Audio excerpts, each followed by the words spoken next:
सकते हैं। यह संविधान सभा का दूसरा पाठ है। इसमें हम लोग पढ़ेंगे कि राष्ट्रगान के पढ़ेंगे राष्ट्रगान कौन सा होता है, उसको किसने लिखा था और कितने सेकंड में गाया जाता है, कौन सा राष्ट्रगान होता है, और उसके बाद पहले राष्ट्रगीत पढ़ेंगे, ठीक है ना। इस सबको आज हम लोग पढ़ेंगे। तो चलिए शुरू करता हूँ। सबसे पहले राष्ट्रगान क्या है, ध्यान से देखिएगा। राष्ट्रगान क्या है, राष्ट्रगान क्या है, देखिए राष्ट्रगान के बारे में सबसे पहले जानेंगे। राष्ट्रगान क्या है, तो राष्ट्रगान जो है ना, हम लोग का जो राष्ट्रगान है जन गण मन, जन गण मन, जन गण मन जो है हमारा भारत का राष्ट्रगान है। जन गण मन अधिनायक जय हे भारती भाग्य विधाता, हमारे भारत का राष्ट्रगान कौन सा है, जन गण मन। इस राष्ट्रगान को, जन गण मन को कब अपनाया, पहले सबसे पहले जानते हैं कि राष्ट्रगान को किसने लिखा था। तो इस राष्ट्रगान को रविंद्रनाथ टैगोर ने लिखा था। रविंद्रनाथ टैगोर ने इस राष्ट्रगान को लिखा था। किसने लिखा था, हमारे राष्ट्रगान को किसने लिखा, रविंद्रनाथ टैगोर ने राष्ट्रगान को लिखा था। आगे पढ़ेंगे। इस राष्ट्रगान को रविंद्रनाथ टैगोर ने लिखा था। राष्ट्रगान को कितने सेकंड में गाया जाता है, तो राष्ट्रगान को 52 सेकंड में गाया जाता है। 52 सेकंड में राष्ट्रगान को गाया जाता है। अगर आपातकाल की स्थिति आ जाए तो कितने सेकंड में गाया जाता है, राष्ट्रगान के आपातकाल की स्थिति आ जाए तो इसे 20 सेकंड में गाया जाता है। 20 सेकंड में, कितने सेकंड में, 20 सेकंड में गाया जाता है।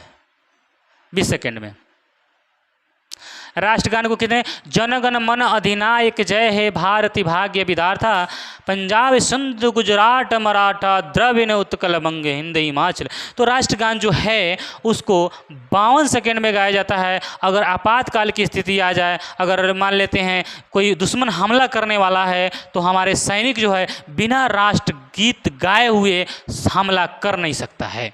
इसलिए राष्ट्रगीत को गाकर ही हमला स्टार्ट किया जाता है। इसलिए चाहे कुछ भी हो जाए तो उसमें जब आपातकाल की स्थिति आ जाए तो उसे 20 सेकंड में गाया जाता है। तो क्या गाया जाता है, तो प्रथम पंक्ति गाया जाता है। प्रथम पंक्ति गाया जाता है और लास्ट का जो अंतिम पंक्ति या फिर अंतिम पंक्ति गाया जाता है।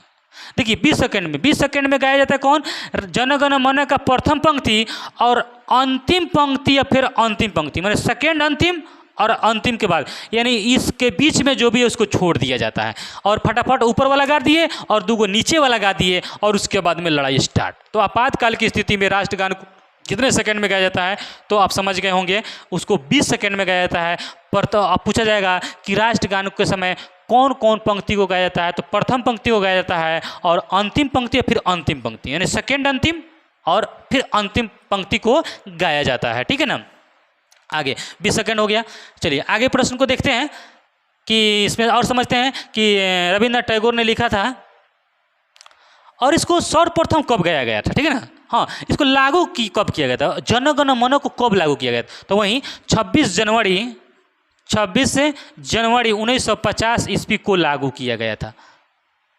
कब किया गया था, 26 जनवरी 1950 ईस्वी को लागू किया गया था। तो 26 जनवरी 1950 ईस्वी को तो लागू किया गया था, लेकिन राष्ट्रगान को पहली बार कब गाया गया था, यह बात याद रखना बड़ा जरूरी है कि राष्ट्रगान को पहली बार कब गाया गया था। तो राष्ट्रगान को पहली बार गाया गया था वह 27 दिसंबर 1911 ईस्वी को।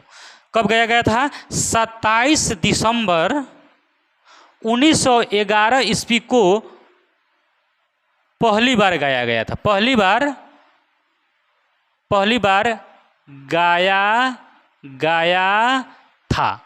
गाया था। अब देखिए ये पहली बार क्यों गाया गया, उस दिन ही क्यों गाया गया पहली बार इसको, तो जानते हैं इस दिन क्या हुआ था। 27 दिसंबर 1911 को पहली बार हमारे भारत का राष्ट्रगान को गाया गया था।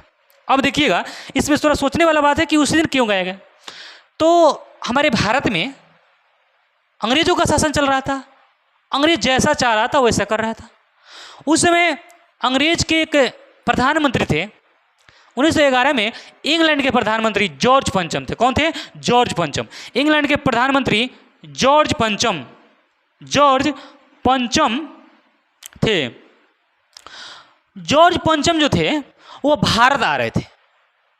इंग्लैंड के प्रधानमंत्री जॉर्ज पंचम के भारत आगमन के खुशी में इस राष्ट्रगान को स्वागत जॉर्ज पंचम के इंग्लैंड के प्रधानमंत्री जॉर्ज पंचम के भारत आगमन के स्वागत में इस राष्ट्रगान को पहली बार गाया गया था। तो आपसे पूछा जाएगा कि हमारे भारत के राष्ट्रगान को कब गाया गया पहली बार, तो 27 दिसंबर 1911 ईस्वी को हमारे भारत के राष्ट्रगान को पहली बार गाया गया।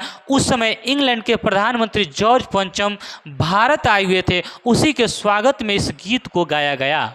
और यह जानते हैं कि जॉर्ज पंचम जब हमारे भारत में प्रवेश किया था वह इंडिया गेट से प्रवेश किया था, तो इंडिया गेट का निर्माण भी उसी समय हुआ था। जॉर्ज पंचम के स्वागत के लिए भारत में प्रवेश करने के लिए एक गेट बनाया गया था, जिस गेट का नाम था इंडिया गेट, जो अभी दिल्ली में है। उसी इंडिया गेट के माध्यम से, उसी इंडिया गेट के द्वारा इंग्लैंड के प्रधानमंत्री जॉर्ज पंचम भारत पहुंचे थे। और जब जॉर्ज पंचम भारत पहुंचे थे तो ये पहली बार इस राष्ट्रगान को जन गण मन को पहली बार गाया गया था इससे भारत में, उन्हीं के स्वागत में। अब जब जॉर्ज पंचम आए तो एक काम भी किए, और क्या काम किए मैं इसको बताता हूँ। इसके पहले हमारा जो भारत की जो राजधानी था ना, कोलकाता था, तो भारत की राजधानी जो था ना कोलकाता से, भारत की राजधानी कोलकाता से दिल्ली लाए, कोलकाता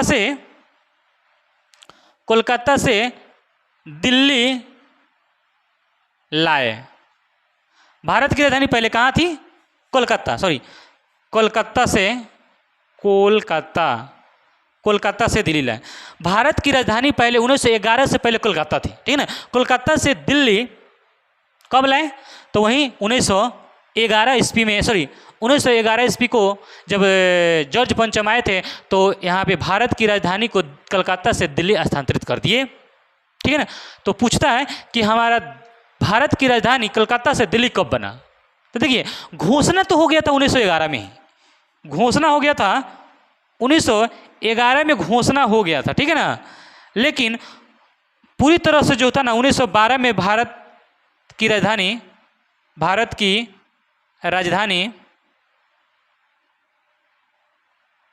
दिल्ली बनी। तो आपसे पूछा जाएगा कि भारत की राजधानी नई दिल्ली कब बनी? भारत की राजधानी नई दिल्ली कब बनी? तो बनी 1912 में, लेकिन घोषणा कब हुआ था? 1911 में।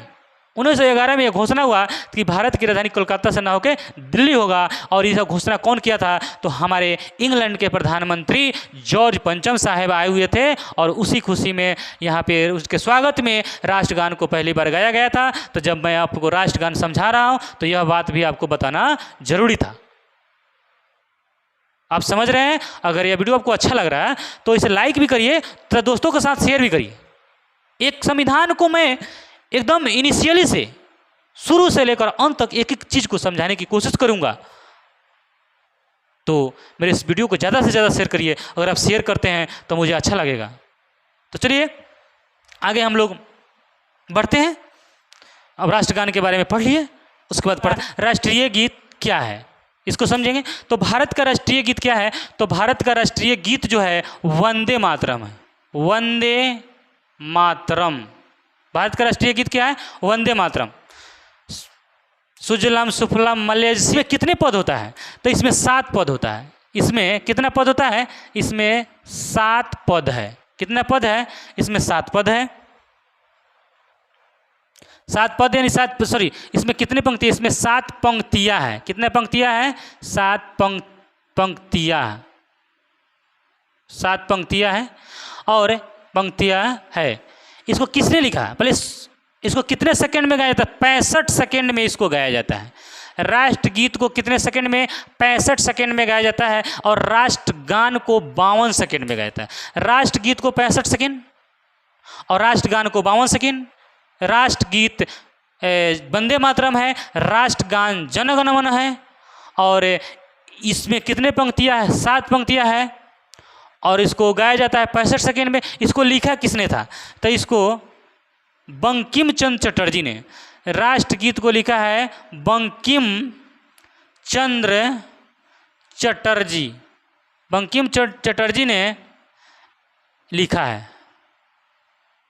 लिखा। राष्ट्रगीत को किसने लिखा? बंकिम चंद्र चटर्जी। यह बंकिम चंद्र चटर्जी ने राष्ट्रगीतों को लिखा है। इसको कहाँ से लिया गया? आनंद मठ से लिया गया। कहाँ से लिया गया? आनंद मठ से लिया। किस बुक से इसको लिया गया? आनंद मठ, आनंद मठ पुस्तक से लिया गया, पुस्तक से लिया गया है। इस राष्ट्रगीत को कहाँ से लिया गया? आनंद मठ पुस्तक से लिया गया। इस आनंद मठ पुस्तक से लिया गया राष्ट्रगीत को। कहाँ से लिया गया? आनंद मठ पुस्तक से लिया गया इस राष्ट्रगीत को, ठीक है ना। और इसको पहली बार कब गाया गया था? तो इसको पहली बार गाया गया था 1896 ईस्वी के राष्ट्रीय कांग्रेस अधिवेशन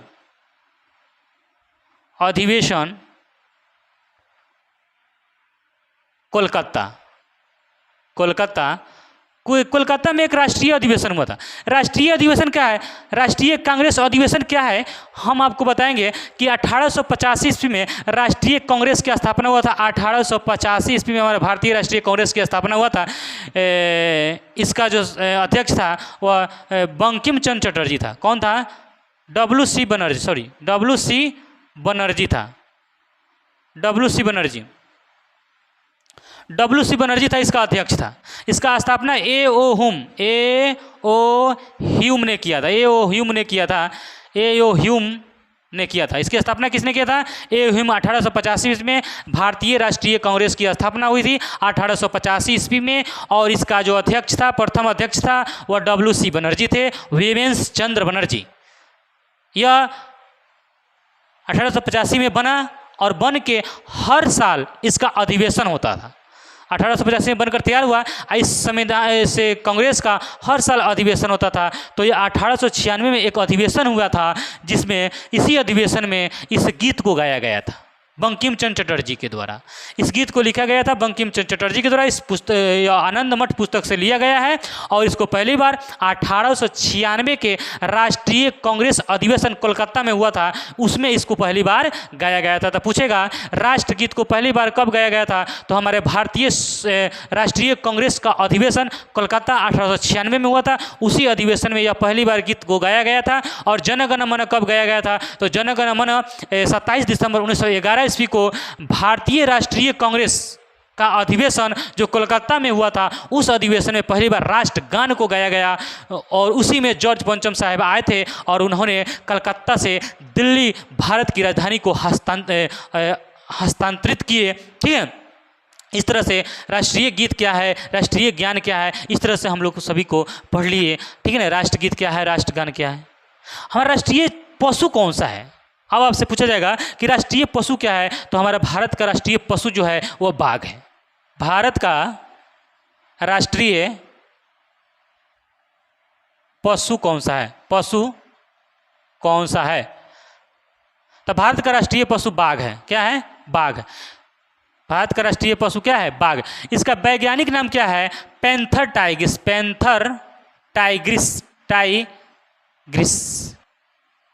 बाघ का वैज्ञानिक नाम क्या है? Panther Tigris. हाँ, भारत का राष्ट्रीय पशु बाघ और बाघ का वैज्ञानिक नाम पैंथर टाइग्रिस होता है। जानेंगे, देखिए 1972 से पहले सी था। भारत का राष्ट्रीय पशु क्या था? सी था। 1972 से पहले भारत का राष्ट्रीय पशु सी था। लेकिन 1972 के बाद बाघ अभयारण्य शुरू किया गया, बाघ परियोजना शुरू किया गया, बाघ परियोजना शुरू किया गया जिसमें 1973 के बाद इसमें सी को बदलकर बाघ कर दिया गया। भारत का राष्ट्रीय पशु पहले सी था 72 से पहले, और 72 के बाद यानी 73 में राष्ट्रीय पशु बाघ को घोषित कर दिया गया। आपसे पूछेगा 1972 से पहले हमारे भारत का राष्ट्रीय पशु कौन था? तो सी था। और 1972 के बाद 73 से बाघ को घोषित किया गया। अभी तक हमारे भारत में कितने बाघ अभयारण्य हैं? तो हमारे भारत में अभी तक 23 बाघ अभयारण्य। कितने? 23 बाघ अभयारण्य है।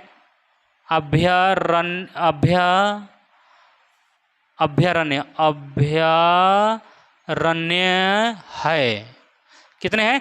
23 गो बाघ अभयारण्य है, जिसमें बिहार में कौन सा है? बिहार में एक है वाल्मीकि नगर, वाल्मीकि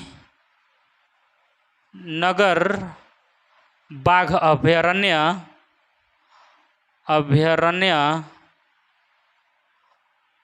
है। वाल्मीकि नगर एक बिहार में एक बाघ अभयारण्य है, वाल्मीकि नगर बाघ अभयारण्य, ठीक है ना। यह वाल्मीकि नगर बाघ अभयारण्य बिहार में कहाँ है? तो यह पश्चिमी चंपारण में, पश्चिमी चंपारण में है। इसको बेतिया कह सकते हैं। इसका मुख्यालय कहाँ है? बेतिया। पश्चिमी चंपारण का मुख्यालय कहाँ है? बेतिया। और पूर्वी चंपारण का मुख्यालय कहाँ है? पूर्वी चंपारण का मुख्यालय मोतिहारी में है। लेकिन जब हमारा उस समय यह पूर्वी चंपारण पश्चिमी चंपारण जब देश आज़ाद नहीं था तो सीधे चंपारण था। चंपारण दो भाग में बट गया, पूर्वी चंपारण और पश्चिमी चंपारण, ठीक है ना। तो वाल्मीकि नगर जो है बाघ अभयारण्य कहाँ है? बिहार में है। वाल्मीकि नगर बाघ अभयारण्य कहाँ है? बिहार में है। बाघ का वैज्ञानिक नाम क्या है? पैंथर टाइग्रिस है। बाघ का वैज्ञानिक नाम क्या है? पैंथर टाइग्रिस है, ठीक है ना। इस तरह से हम लोग को आगे बढ़े। अगर यह वीडियो आपको अच्छा लगा होगा तो इसे लाइक करिएगा, सब्सक्राइब करिएगा तथा दोस्तों के साथ शेयर करिएगा। जय हिंद, जय भारत।